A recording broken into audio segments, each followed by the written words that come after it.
All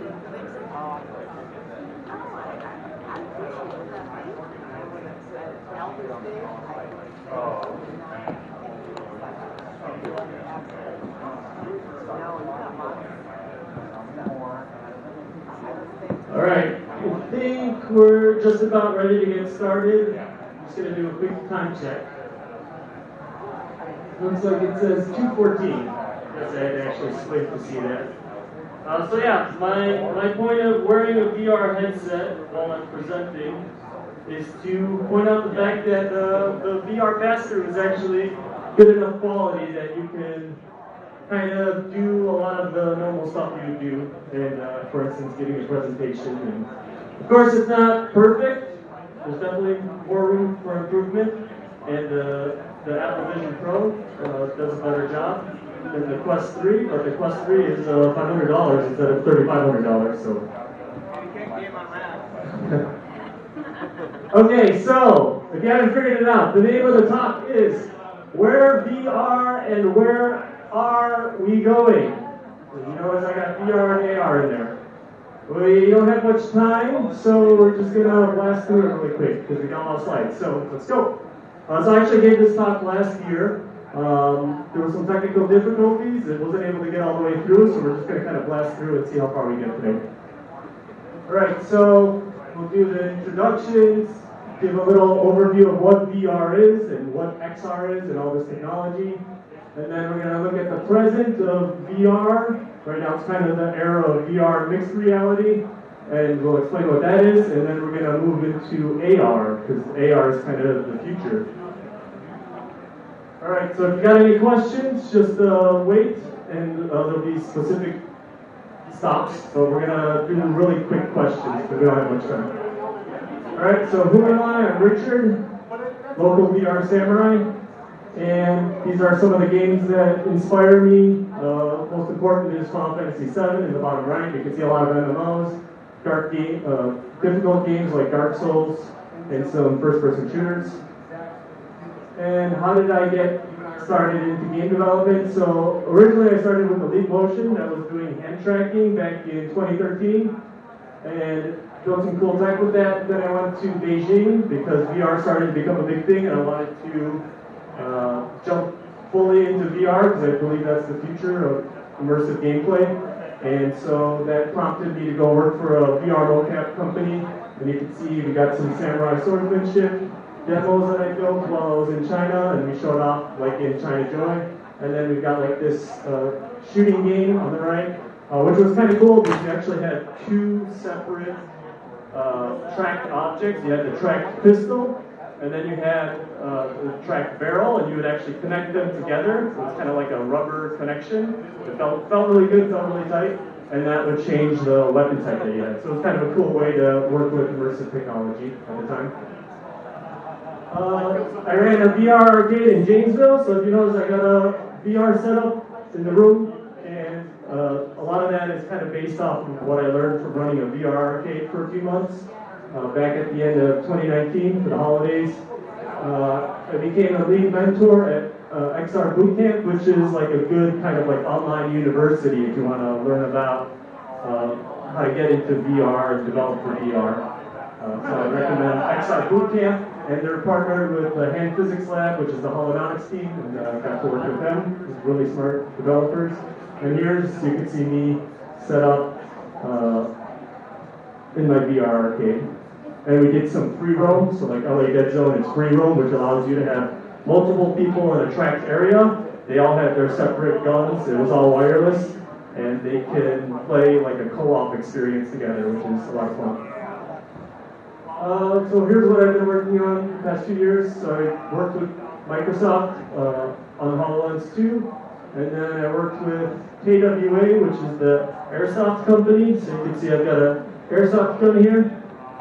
It's actually a real airsoft gun, so you can actually put the ammo clip in, and if I had the ammo clip, then I have some gas, so then when you shoot it, it'll actually give you like some haptic kickback. If any of you want to give it a try, or try the haptic kickback, you can check out the VR setup I have. And then I also worked with Spatial Ape. It was kind of a startup, trying to build like an open source multiplayer framework. So worked with them. We went to MIT Reality Hack, which is like the biggest hackathon event in the XR space, and then also went to AWE, which is one of the biggest events for XR technology.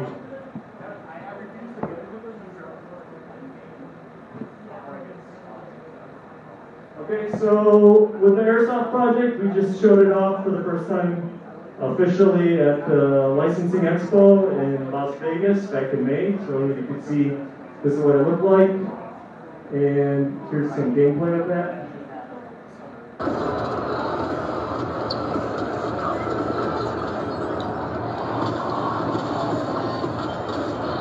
So if you want to try this experience, I have that set up. There were some people playing earlier. It's a lot of fun. It's a good workout. You can see this actual airsofter, so he's moving very precisely and dodging bullets while he's firing back at the enemy. Good workout. Good on the legs because you got to dodge low to dodge the bullets. And holding the gun straight, it's actually a bit heavy, so it's a good arm workout as well. Okay, here's a friend of mine that contacted me. I actually showed off this project kind of in an early state MDev, like 2 years ago, a year and a half ago. And this guy contacted me, and he was interested in working with a similar airsoft, but making it work in mixed reality. So this is mixed reality, so you can see his living room. He's got the tracked controller, and his hands are tracked to shoot these targets. And there's a way to do that, to make that work with mixed reality. The guy who made this is Samuel Edley, and he's out in San Francisco. Okay, here's Bushi Duel. So this is a game that I have set up and showing off today as well. Haven't fully set it up yet, but hopefully after the presentation I'll have it set up. You can give it a try. So you can see I've got the tracked controller. And then this is VR Samurai music rhythm game. So the idea is there's going to be enemies coming at you from different directions, and you need to cut them down. And kind of like there's a rhythm of music. So the gameplay looks like this.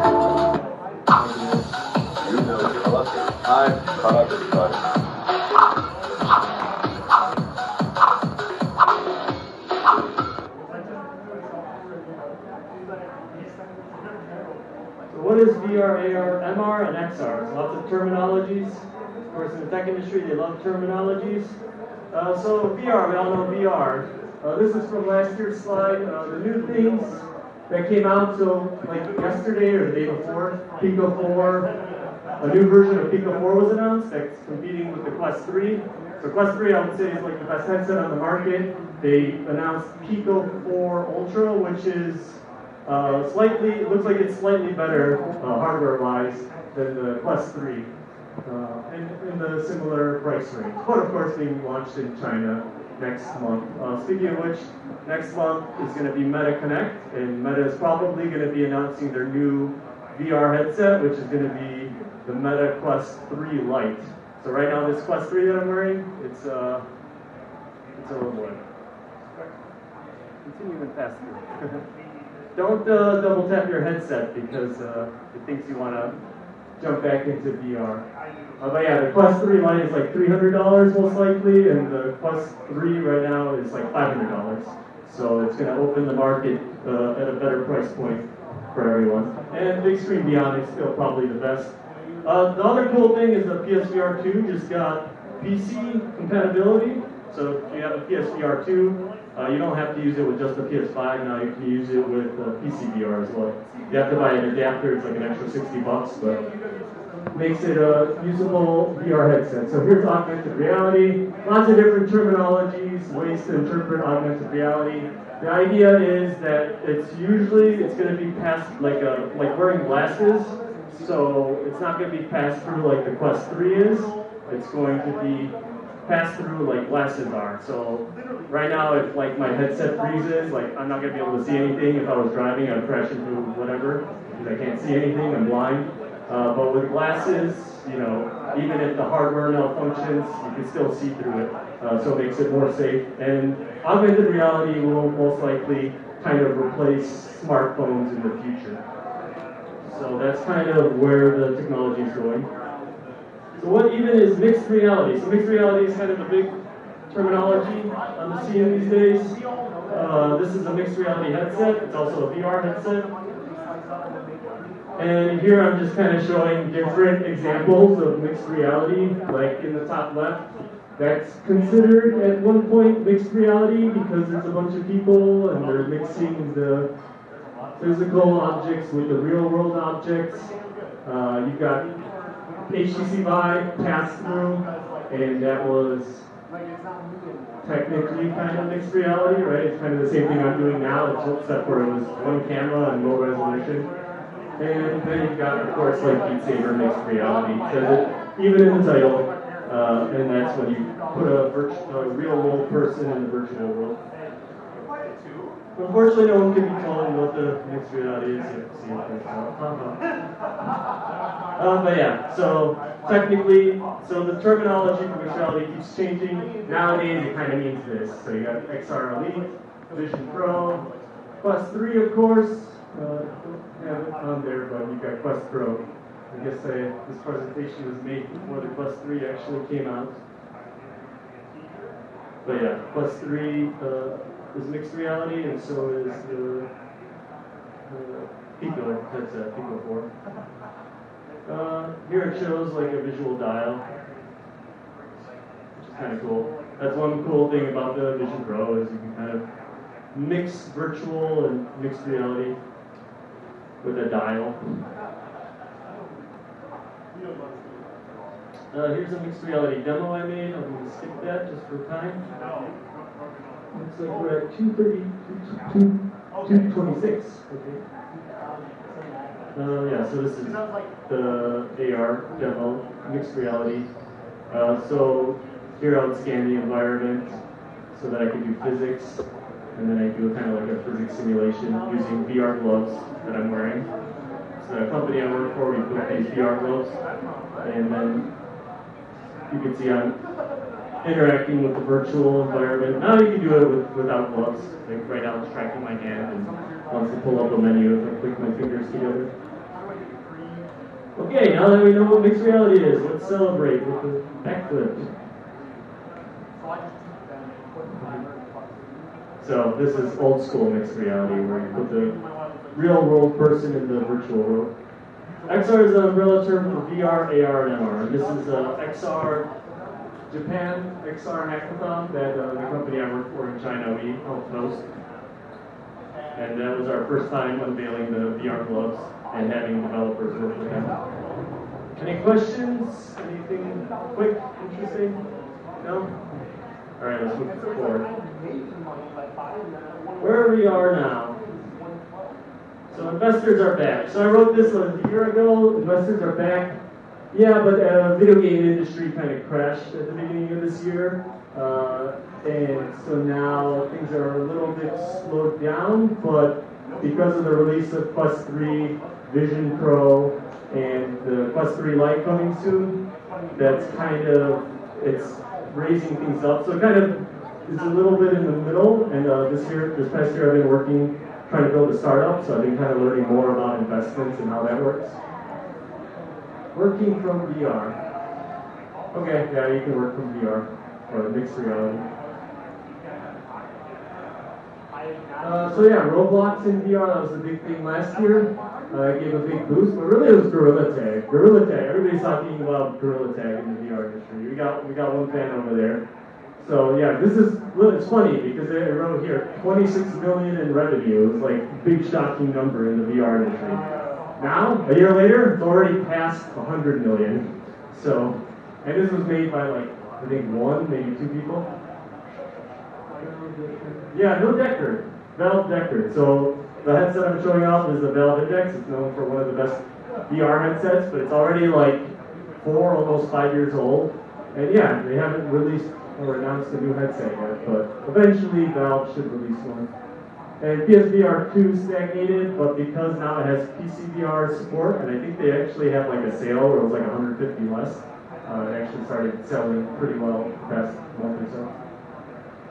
Digital twins, this is a term that's kind of cool. So really it's just mixing the virtual it's mixing the physical like environment with like a virtual representation. So it uses Internet of Things. And so you can see this airsoft project that I've been working on. Did some soldering. You know, I got the button inputs so that when you pull the trigger, it sends the trigger to the computer. So I got kind of been learning about, it's technically called Internet of Things, where you're going to be combining the hardware with the software to make physical things work. But you can do that with digital twins. You can, for instance, like if you wanted to have a digital twin of like a building or facility, you can like track like the temperature, you know, the electricity output or like the weather. You can kind of track all that and then have a, you know, a digital representation of the physical environment. I'm going to skip this. You can do some research on it. What I think is interesting is digital twins for humans. So like you can have like a virtual representation of your real world self. And so kind of one of the things I'm talking about with that is trying to, with my startup idea, I'm trying to build a platform so that, I'm trying to build a platform so that you can kind of start to improve yourself, like using, like learning new skills. So for instance, I'm starting with samurai swordsmanship because that's what I'm experienced with. I have a lot of knowledge that I can share. And the idea is that you could be using VR to learn how to move properly and swing a sword like a samurai. And so then you can actually track and watch yourself improve. And then not just that, but you can use it for fitness, maybe use it for cosplay or something. And then, so with an idea like that, it would be useful to have full body tracking. So these are some of the popular full body tracking. What's actually interesting is the Pico Ultra headset that was just announced, or just released, like, but they announced that they're going to release it next month. That one actually does like foot tracking. You can do foot tracking right now with Quest headsets, but you got to buy like a specific strap for your feet and then strap the controller, so it's a little bit difficult, but they're trying to streamline that. And I think this is really where VR is going to start to take off, is once we start doing full body tracking and bringing our real world, our real world body into the virtual environment and use it as a controller and tracking and everything. Gamifying fitness. So fitness is hard for a lot of people, but if we turn it into a video game, then it can be fun. And you don't really think about it as fitness, you just think about it as playing a game and having fun, and maybe you get a little sweaty, but it's worth it because you're having fun. So that's kind of, I think, one of the best use cases for VR. We see that with Beat Saber. Beat Saber did really well, and a lot of people use it for fitness, for losing weight. And then also, we have DDR set up over there, so a lot of what's inspiring me these days is DDR, because that was, came out back in the PS1 days, and people realized like how much fun it was, and that it was healthy for you, and instead of just sitting on a couch playing a video game or hunched over looking at your smartphone, now you can be, playing a game, having fun, and getting fit.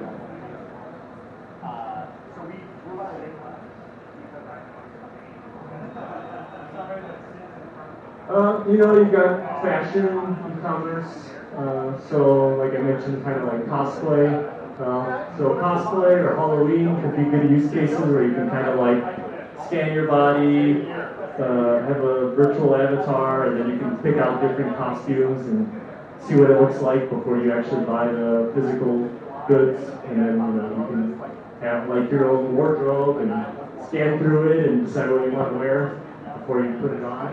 So I think there's some good use cases there. This is like just a little Apple Vision Pro demo that I made with my friends that are fashion designers. Okay, so gamifying our lives. So the idea here is like building a holodeck. So I'll just show the video. So this is like a technology I built where I'm doing full body tracking and I'm doing mixed reality. So you can see I'm bringing my physical body to the virtual world. I even have like track so far anyways, so we'll see if we can pull it out in a second. Here I'm just kind of showing off how it's lining up. It's not perfect, it definitely needs a bit of work. We're going to be trying to be couch choice. And here you can see I pull out the sword from my hoodie. And so it's a small sword that I have, like a VR sword. I've got it on display over at my VR center. But you can imagine it's something small like this, or something bigger. That's my kind of vision of building a holodeck in your living room. This is an interesting video. At least let's just watch the beginning of it. Options. Give up all. What if you had to decide between these two options? Give up all access to the internet forever and live a much simpler life only in the real world. Or leave your real life behind and exist only as your internet self. For a lot of people, the answer is probably pretty easy, but if I was forced to make this choice, I honestly don't know what I would choose. For the past 3 years, I've been a content creator, which means that pretty much every day I wake up and I work on building out the world of my Yeah, so I think it's interesting questions, like what's more important, our real life persona or our virtual persona. I think as the future goes, as we move forward with this technology, our virtual lives are going to be more important than our real lives. But we need to keep a healthy balance, and that's kind of what that video is talking about. So difficulties with AR. AR is difficult. That's why everybody's building mixed reality. Don't go double tap. Doing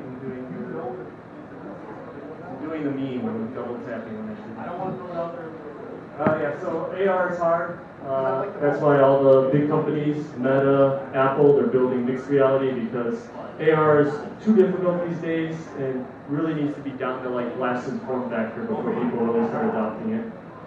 Any other questions on where we are now in the VR spectrum?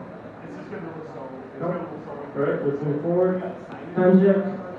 Okay, good on time. Where are we going? Okay, I'll quickly show this. So, this is a cool movie trailer. This is a little bit inspired from my startup video. So this guy has a... It's been now 42 days since I left my house. Key. It'll take you there. Refresh.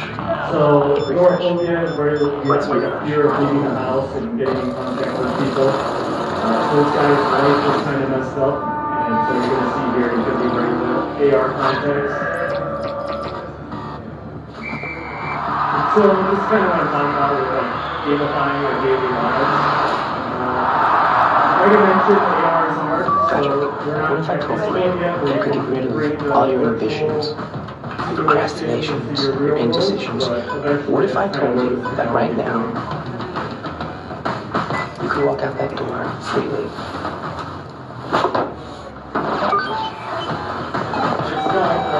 Talk to people. Are you here for a haircut?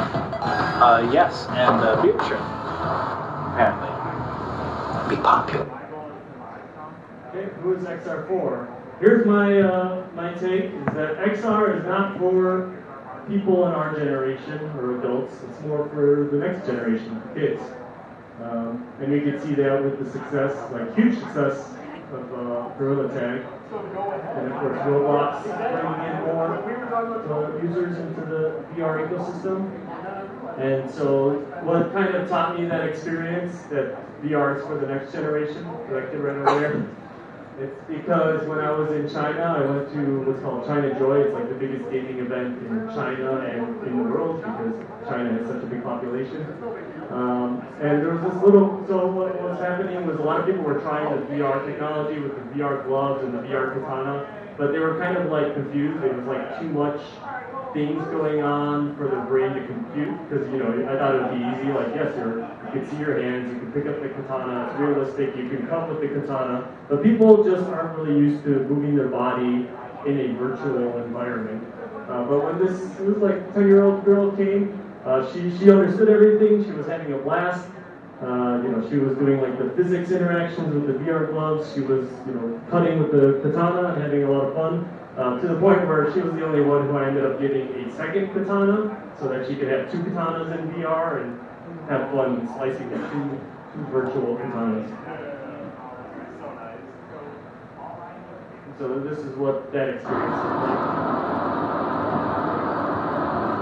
But you can see I like combining the idea of VR and samurai swordsmanship.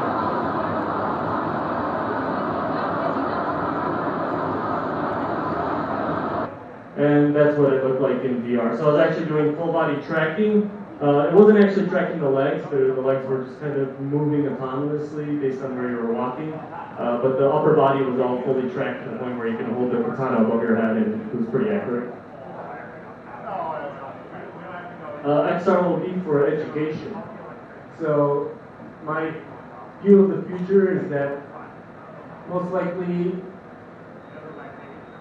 VR is going to be in most schools because the retention, the focus and retention and the learning quality goes way up when people are learning in VR, and it's because you're not distracted by your smartphone or whatever, you're kind of like overtaken by what's going on around you. So it's almost like taking the smartphone, sticking it on your face, which is pretty much how VR started, and kind of forcing you to be involved with whatever is in front of you. And so I think in that way, and of course it's much more immersive, so you actually feel like you're there. And VR addiction, of course, is going to be a problem. This video is funny because it's a game developer, and he's talking about, there's an article about how VR or video games ruined their life, and the guy, the YouTuber, he was saying that he also had video game addiction, but then he got addicted to developing video games and making video games, and so that's what helped him get over his video game addiction, is getting into game development addiction. And so whenever he starts to pick up a controller, he feels an urge to play, to develop video games instead of play them. And so it could be good use cases. But yeah, definitely VR addiction is something we need to keep in mind. But video game addiction is already a problem, so something to address. Before this video starts, Gorilla Tag, over 100 million now. So it really shows that it's the kids that are really pushing this technology and are investing a lot into it. So that one's like it's a free-to-play game, but it has a lot of in-app purchases, and so that's kind of how they were able to explode and get those big numbers. And it's based on the Monkey meme. Do you know the Monkey meme? Huh? I think, what is it? It's like reject humanity, embrace Monkey. So, yeah. I think that's what's cool about VR. Here we find a most curious creature. VR will not be hugely successful until hardcore gamers adopt it. Oh my god, that's my take at least. If you notice the experiences I have, VR katanas, swords, VR pistols, guns, it's because I'm kind of going more the hardcore gamer direction. And my argument is that that's always kind of what pushed technology forward, was the hardcore gamers. And then that kind of is what brought the more casual gamers into the space. And I think it's the same with VR. But VR is very difficult. Like, you guys see me struggling over there with trying to get everything up and running in time. It's because the technology is just difficult. So you need to really be into it. And it's usually the hardcore gamers that are really into it, to the point that they'll suffer through it to make it happen. We got a few minutes left here, so I'm going to kind of speed through this.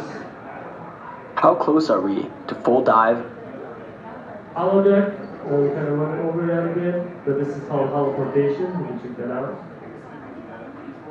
hi, today we're going to show you being able to virtually teleport from one space to another in real time.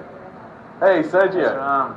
How does it feel like So this to be technology's been holoported? around for a while. It's a little bit difficult to set up. But So I think Sergio eventually is to it'll wear become his easy to HoloLens do. device, and I'm going to wear mine. We can see each other in full 3D in real time. The impression that Sergio and I He's are like present sitting in the on same his chair, space. but- Sergio, let's just do a high five. That's actually pretty fun to do. in That's VR. great. Thank you, Sergio. We So call these this VR technology holoportation. These VR gloves I'm wearing are called Goitum High Five. Hi, today we're going to show you an exciting... And yeah, it's actually fun to like high five people in VR for whatever reason. The race for full immersion. Yeah, I think we need to get hardcore gamers on board and full immersion, full dive, full body tracking, as realistic experiences as possible, and a fun environment is what's really going to make the technology explode. Getting the hardcore gamers and then kind of having the hardcore Dating gamers is hard. First impressions. Having the hardcore gamers growing up with it will make it explode. Any questions yet? What? I think my battery's getting low, so 1 second. Alright, here we go. Okay, we're good. Did you say cat girls? I lost that.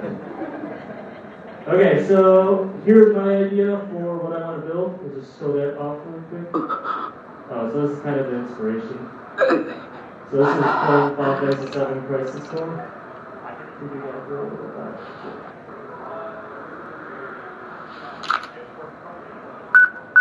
So they were just battling, and it was very realistic.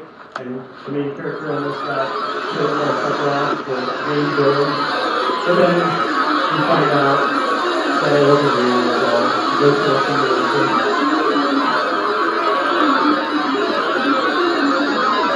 Training's over. Why? And I like this slim form factor VR. But the idea is that we're using it for military training. You serious? And becoming soldiers. I was just getting warmed up. And then here's kind of my startup idea. Of course, the samurai swordsmanship that I trained. And you can see I made this video a long time ago, back in 2016. So this is kind of what inspired me to move to China, start learning about this technology, and start learning how to build for it.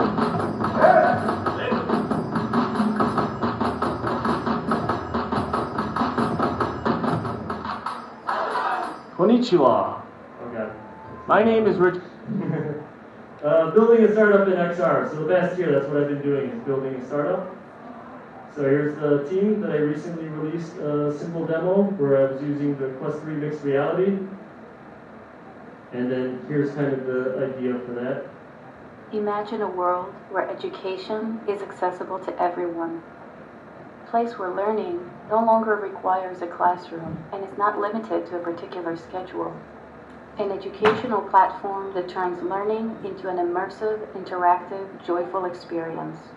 From the timeless tranquility of ancient Japan to the cutting-edge frontiers of virtual reality. Welcome to Inner Bushido.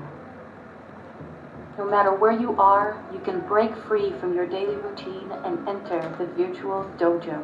You will be greeted by your sensei, there's who will an teach you the educational basics portion. of samurai swordsmanship. So you'll have like a virtual Learn sword sensei. movement, sword stances. You can see this is in my Learn living how to room. cut and block.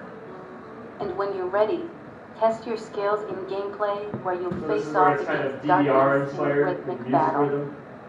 Then Sync these are your coming movements to at the you, rhythm and you of have the to music. block or attack in sync with the music.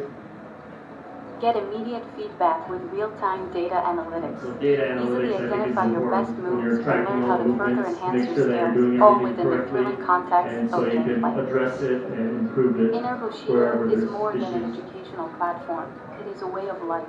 An exciting Okay, so here's the idea: educational AI virtual sensei, and data analytics. Of course, you gotta learn the basics of movements, and then you can start to use that in gameplay, doing what's called tamashigiri, where you're cutting the targets. But instead of in real life, it takes like over a year of training before you can cut with a real katana.